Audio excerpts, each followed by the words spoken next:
Hello সবাইকে, welcome আরেকটা নতুন ভিডিওতে। আহ, আমরা সবাই তো ফ্রিল্যান্সিং কথাটা জানি বা ফ্রিল্যান্সিং করতে চাই। আসলে ফ্রিল্যান্সিং সবার জন্য কি না, বা ফ্রিল্যান্সিংয়ের রাস্তায় আসার পরে কিন্তু অনেকে চলে যায়, অনেকে ফেরত চলে যাচ্ছে, অনেকের মনে হচ্ছে যে সে ভুল করছে। আসলে ফ্রিল্যান্সিং আমার আপনার সবার জন্য কি না, বা এখানে কি কি ভালো দিক আছে, কি কি খারাপ দিক আছে, এগুলো না জেনেই অনেকে ফ্রিল্যান্সিংয়ে চলে আসে, বা অনেকে চাকরি ছেড়ে দিয়ে চলে আসতেছে, অনেকে তার প্রফেশনাল লাইফ বাদ দিয়ে চলে আসতেছে। সো আজকে আমরা এই ভিডিওতে এইগুলো নিয়ে আলোচনা করব যে ফ্রিল্যান্সিং করে আসলে কি কি বেনিফিট হতে পারে এবং কি কি লস বা রিস্কের সম্মুখীন আমরা হতে পারি।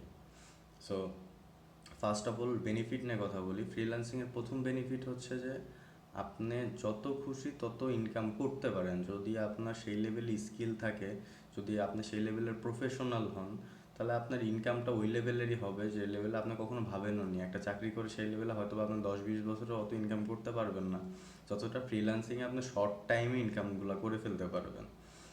আর এইটারও খারাপ দিকটাও আমি বলি, যে এটার খারাপ দিক কি, এখানে ইনকাম যেমন অনেক আসে, তেমন ইনকামের একটা ইনসিকিউরিটি এখানে আছে। যেমন আপনি চাকরিতে মাস শেষে একটা বেতন পান, কিন্তু আপনি ধরেন যে 5টা ক্লায়েন্টের কাজ করলেন, 5টা ক্লায়েন্টের কাজ 1 মাসের ভিতরে আপনি করে জমা দিয়ে দিলেন। দেন পরের মাসে আপনার কাছে যদি ক্লায়েন্ট নক না দেয়, বা আপনি ক্লায়েন্ট হান্ট করে ক্লায়েন্ট যদি খুঁজে না পান, তখন কিন্তু আপনার আনসার্টেনিটি চলে আসতেছে যে আপনার ওই মাসের টাকাটা বা যে অ্যামাউন্টটা আপনার ডেইলি নিডসে লাগতেছে, প্রতি মাসে লাগে, সেটা আপনি ইনকাম কীভাবে করবেন বা কীভাবে করতে পারবেন। এইটা একটা বিশাল সমস্যা যে ফ্রিল্যান্সিং আসার পরে সবাই ভাবে যে এখানে অনেক টাকা আছে। আসলেই অনেক টাকা আছে, কিন্তু মানে টাকাটা সার্টেইন না, আনসার্টেইন আর কি। আপনি যদি প্রফেশনালিজম বজায় না রাখেন, আপনি যদি কন্টিনিউয়াস মানে আপনার গুড ওয়ার্ক বজায় না রাখেন, আপনার প্রফেশনাল কাজ ডেলিভারি না দেন, ক্লায়েন্টকে যদি স্যাটিসফাই না করেন, তাহলে আপনি এই প্রবলেমগুলোর সম্মুখীন হবেন যে আপনার ইনকামে আনসার্টেনিটি চলে আসবে একটা সময়। বা আপনি 1 মাসে খুব ভালো ইনকাম করছেন, 2-4-5 লাখ টাকা ইনকাম করে ফেলছেন, আর 1 মাসে আপনার 10,000 টাকাও ইনকাম হচ্ছে না। সো এইখানে আপনার একটু মানে ফ্রিল্যান্সিং যারা শুরু করে বা ফ্রিল্যান্সিং করে আপনি যখন ইনকামের দিকে চলে যান, তখন আপনার উচিত কি, আপনি ডেইলি নিডস হিসাব করেন যে কত টাকা আপনার 1 মাসে খরচ দরকার, কত টাকা হলে আপনি মাসটা ভালোভাবে সার্ভাইভ করতে পারবেন। দেন বাকি টাকাটা আপনার সেভিংস করা শুরু করেন। এইভাবে 1-2-3-4-5 বছর পর্যন্ত আপনি করতে থাকেন। দেন দেখবেন যে আপনার যে ব্যালেন্সটা জমা হয়েছে, এগেনস্টে যে ব্যালেন্সটা আপনি ডেইলি ইনকাম করতেছেন, সেটা আপনাকে একটা স্টেবল লাইফের দিকে নিয়ে যাবে, আনসার্টেনিটি আপনি জীবনে রাখবে না আর কি। দেন বেনিফিটের মধ্যে আর একটা জিনিস হচ্ছে, আপনি একটা ক্লায়েন্ট ম্যানেজ করতে পারতেছেন, তার সাথে কমিউনিকেশন করতে পারতেছেন, যেটা বাংলাদেশের না, যেটা বাইরের বিশ্বের আসলে। সো আপনার কাজের রেটও অনেক বেশি হবে। যেমন বাংলাদেশে যদি আপনি 30,000 টাকা বেতন পান, ওইখানে আপনি হয়তো বা 30,000 টাকার জায়গায় 60,000 টাকা পাচ্ছেন। সে যদি আপনাকে হায়ারও করে, বাংলাদেশের থেকে 2-3 গুণ রেটে আপনাকে হায়ার করবে আসলে। বাংলাদেশের একটা কোম্পানি যত আপনাকে স্যালারি দিবে, তার থেকে 2-3 গুণ বেশি রেটে আপনাকে হায়ার করবে, আপনার ইনকামটাও ওই লেভেলেরই হবে। কিন্তু এখানে একটা প্রবলেম হচ্ছে যে আপনি যদি ক্লায়েন্টকে হ্যান্ডেল ঠিক মতো না করতে পারেন, বা আপনি যদি কাজের ডেলিভারি ঠিক মতো না দিতে পারেন, তাহলে একটা প্রবলেম ক্রিয়েট হয় আসলে। সেটা কি, ক্লায়েন্ট আপনাকে যদি একবার নেগেটিভ ফিডব্যাক দিয়ে চলে যায়, আর 5টা 10টা ক্লায়েন্ট ওই নেগেটিভ ফিডব্যাকটা দেখে আসতে চায় না আপনার কাছে। সো ক্লায়েন্ট স্যাটিসফ্যাকশন এখানে করা 100-এ 100 একটা বিষয় থাকে, যে ক্লায়েন্টকে আমি স্যাটিসফ্যাকশন করব, বা আপনার কাজে কোনো ভুল করলেও তার সাথে কমিউনিকেশন করে যে এইটার মেকআপ দেওয়া, বা তাকে আরেকবার কাজ করে জমা দেওয়া, এই জিনিসগুলো আপনার কন্টিনিউয়াসলি করে যাইতে হবে, বা তাকে বুঝ দেওয়ার মতো অ্যাবিলিটি আপনার মধ্যে থাকতে হবে। সো আপনার ইংলিশে কমিউনিকেশনটা অনেক গুড থাকতে হবে, যাতে আপনি ক্লায়েন্টকে এই জিনিসগুলো সুন্দর মতো বোঝাইতে পারেন, যাতে একটা নেগেটিভ ফিডব্যাকের জন্য আপনার বাকি ক্লায়েন্টগুলো না হারা যায় আস্তে আস্তে। দেন আর একটা মেজর প্রবলেম হচ্ছে যে বাংলাদেশে ধরেন যে আপনি কোনো চাকরি করতেছেন, সেই চাকরিতে হয়তো বা আপনাকে লোন অ্যাসি লোন নিতে হেল্প করতেছে, তারা তারা আপনাকে ইন্স্যুরেন্স দিতেছে, তারা আপনাকে হয়তো গাড়ি বাড়ি কোনো কিছুর জন্য টাকা পয়সা দিচ্ছে, যেটা আপনি ফ্রিল্যান্সিংয়ের এই জবগুলোতে পাবেন না। সেখান থেকে আপনি জাস্ট একটা টাকা ইনকাম করবেন, এবং ওই টাকা দিয়ে আপনার বাকি সব নিডস আপনার ফুলফিল করতে হবে, যেটা বাংলাদেশে হয়তো বা বাংলাদেশের কোনো ব্যাংকও আপনাকে লোন দিবে না যদি আপনি ফ্রিল্যান্সিং করেন। কারণ তারা ভাবে যে এটা তো মানে কোনো ব্যাংকে আপনার সাথে আপনি লেনদেন করেন নাই, বা কোনো ব্যাংকের সাথে তো বাংলাদেশের কোনো অথরাইজড কোম্পানির সাথে আপনি লেনদেন করেন নাই, তারা আপনার প্রতি ওই ট্রাস্টটা আনবে না। সো এই প্রবলেমগুলো আপনি ফেস করবেন। দেন আরেকটা প্রবলেম হচ্ছে যে আপনার যদি স্ট্রং পোর্টফোলিও না থাকে আপনার কাজ পাইতে একটা সমস্যা হবে, যে আপনার ধরেন যে নিউ মার্কেটে নতুন আসছেন, কোনো একটা স্কিল শিখে আসছেন, আপনি নতুন অবস্থায় কাজ পাইতে আপনার একটু প্রবলেম হবে। সেই ক্ষেত্রে যদি আপনি লিড জেনারেশন পারেন, সেই ক্ষেত্রে যদি আপনি নিজের পোর্টফোলিওটা সুন্দর মতো পারেন, গোছাইতে পারেন, বা আপনার লিঙ্কডইন প্রোফাইলটাকে সুন্দর মতো গোছায় ক্লায়েন্টদেরকে কন্টিনিউয়াসলি বিভিন্ন মানুষকে টার্গেট করে করে আপনার অডিয়েন্স টার্গেট করে করে আপনি ডেইলি তাদেরকে নক দিতে থাকেন, তাহলে আপনার হয়তো বা কাজ পাওয়ার পসিবিলিটি অনেক বেড়ে যাবে। কিন্তু আমরা 90% কী করি, যে আমরা মার্কেট প্লেসগুলোতে অ্যাকাউন্ট খুলে রেখে দিচ্ছি, কিন্তু আমরা ভাবি না যে ক্লায়েন্ট কেন আমার কাছে আসবে, আমি হয়তো ক্লায়েন্টের কাছে যেতে পারি। আমরা ক্লায়েন্টকে নক দিই না, আমরা ভাবি যে 5 জনকে আমি নক দিছি এটাই শেষ, হয়তো বা তা কেউ আমাকে ফিডব্যাক দিল না বা রেসপন্স করলো না, তাহলে আমার হয়তো আর এই কোনো কিছু হবে না।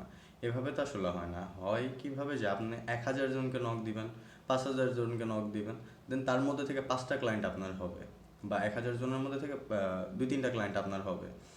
এমনই হয়, কারণ ফিল্ডে আপনার আমার মতো অনেক হাজার হাজার লাখ লাখ মানুষ আছে যারা সেম সার্ভিস প্রোভাইড করতেছে। হয়তো বা সে আমার থেকে বেটার দিচ্ছে, হয়তো বা সে আপনার থেকে বেটার দিচ্ছে। সো আপনাকেই কেন নিবে সে, বা আপনাকেই কেন হায়ার করবে, এটার একটা স্পেসিফিক ওয়ে তাকে বুঝাইতে হবে যে দেখো ভাই, আমি এটা অনেক বেটার পারি, তুমি আমার কাজ দেখো, তুমি আমার প্রোফাইল দেখো, তুমি আমার পোর্টফোলিও দেখো।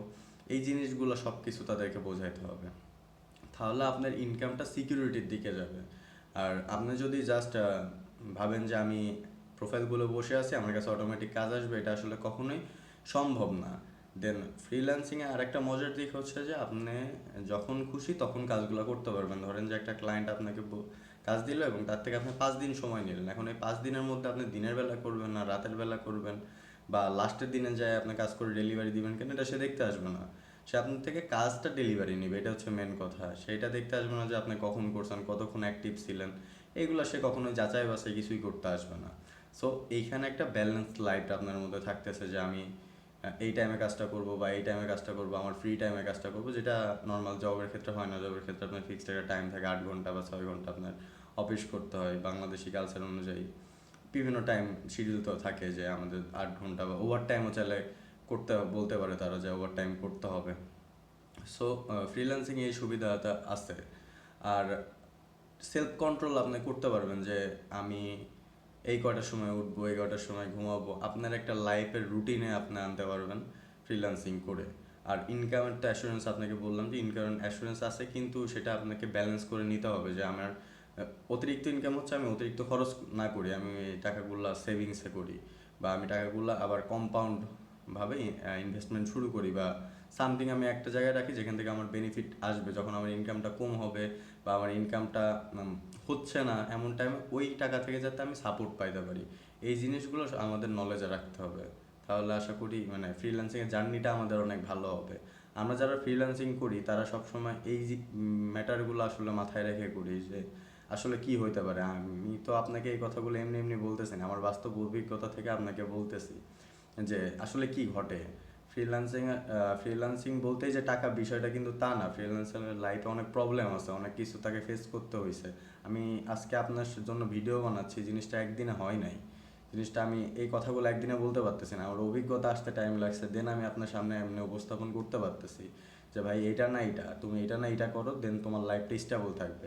হয়তো বা একটা টাইমে আমার লাইফ স্টেবল ছিল না, বা আমার লাইফ এখন স্টেবল নেই, ফিউচারে হবে কি না তারও গ্যারান্টি নেই, কিন্তু আমি তো চেষ্টা করতে পারি, এবং যেইগুলো করলে আমাদের লাইফ স্টেবল হবে সেগুলো আমাদের কন্টিনিউয়াসলি করে যাওয়া উচিত। আরেকজনের অভিজ্ঞতা থেকে নিজের ওই ভুলগুলা থেকে দূরে থাকতে হবে, যে আমি ওনার কথা শুনছি বা ওনার বিষয়টা জানি, আমি উনি এই প্রবলেমগুলো ফেস করছে, উনি এই স্টেজে গেছিলো, সো আমি যদি এই কাজটা ঠিক মতো করি বা এই জিনিসটা না করি, তাহলে আমি এই তার মধ্যে স্ট্রাগল লাইফে পড়বো না, বা তার মতো এই অভিজ্ঞতাটা আমি ফেস করবো না।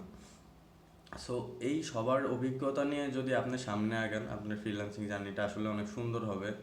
আহ, আর আমি বলবো যে চাকরির পাশাপাশি ফ্রিল্যান্সিং করেন। আপনার একটা চাকরি থাকলো, দেশে আপনি একটা চাকরি করতে পারেন, বা আপনি যাই করেন সেটার পাশাপাশি, বা ব্যবসা করেন যেটার পাশাপাশি আপনি ফ্রিল্যান্সিংটা কন্টিনিউ করেন। এটা আসলে এমন না যে আপনাকে ফুল টাইম করতে হচ্ছে, ফুল টাইম আসলে দরকার নেই। আপনি কাজ অনুযায়ী করবেন, আপনি অনলাইনে থাকলেন, আপনি সব কিছু করলেন, রাতের বেলা 2-3 ঘন্টা 5 ঘন্টা টাইম দিলেন, দিনের বেলা অফিস করলেন, সব কিছু মেনটেন করে করেন, তাহলে দেখবেন যে আপনার ওই ইনকামটাও, অ্যাক্টিভ ইনকামটাও থাকতেছে, দেন এই ইনকামটাও তৈরি হচ্ছে। দেন আর একটা মেইন টপিক ফ্রিল্যান্সিংয়ের সাথে করব আমি আসলে, সেটা হচ্ছে যে জাস্ট একটা বিষয়ের উপরে কখনো ফোকাস থাকা যাবে না যে আমি ওয়েব ডিজাইন পারি, আমি শুধু ওয়েব ডিজাইনের সার্ভিসই সেল দিব, এই বিষয়টার উপরে থাকা যাবে না। আপনার মাল্টিপল ফিল্ডে যেতে হবে, যে আমি প্যাসিভ ইনকামে 2-3টা রাস্তা বানায় রাখি যাতে যখন আমার ইনকাম কম হবে, যখন একটা মাস আমার ইনকাম লেস আসতেছে, তখন সেই মাসে যাতে আমি সেখান থেকে ব্যাকআপ নিতে পারি, বা আমি যাতে ইনকামটা আমার প্রসেসিং পর্যায়ে থাকে, যে একটার পর একটা আসতেছে আসতেছে, এমন না যে ক্লায়েন্ট নেই জন্য আমার ইনকাম নেই, এই বিষয়টা যাতে আমার সাথে না ঘটে। সো মাল্টিপল দিকে আমাদের সবাই আগাইতে হবে আস্তে আস্তে, যাতে আমাদের ইনকামটা ফিক্সড হয়। মেন কথা হচ্ছে যে লাইফে স্টেবিলিটি আনা, সেটা যাতে আমরা ফিক্সড করতে পারি সবাই। আশা করি সবাই বুঝতে পারছেন আমি কি বোঝাইতে চাইছি, মূল পয়েন্টগুলো আমি কি কি বলছি, কি কি বলি নাই, সব কিছু আপনারা হয়তো বুঝতে পারছেন যে কোন দিকে গেলে হয়তো বা আপনাদের লাইফটা বেটার হতে পারে, আপনারা প্রবলেমগুলো কম ফেস করতে পারেন, সেই জিনিসগুলো আমি বোঝানোর আসলে চেষ্টা করছি। হোপফুলি ভিডিওটা সবার উপকারে আসবে। Thanks for watching.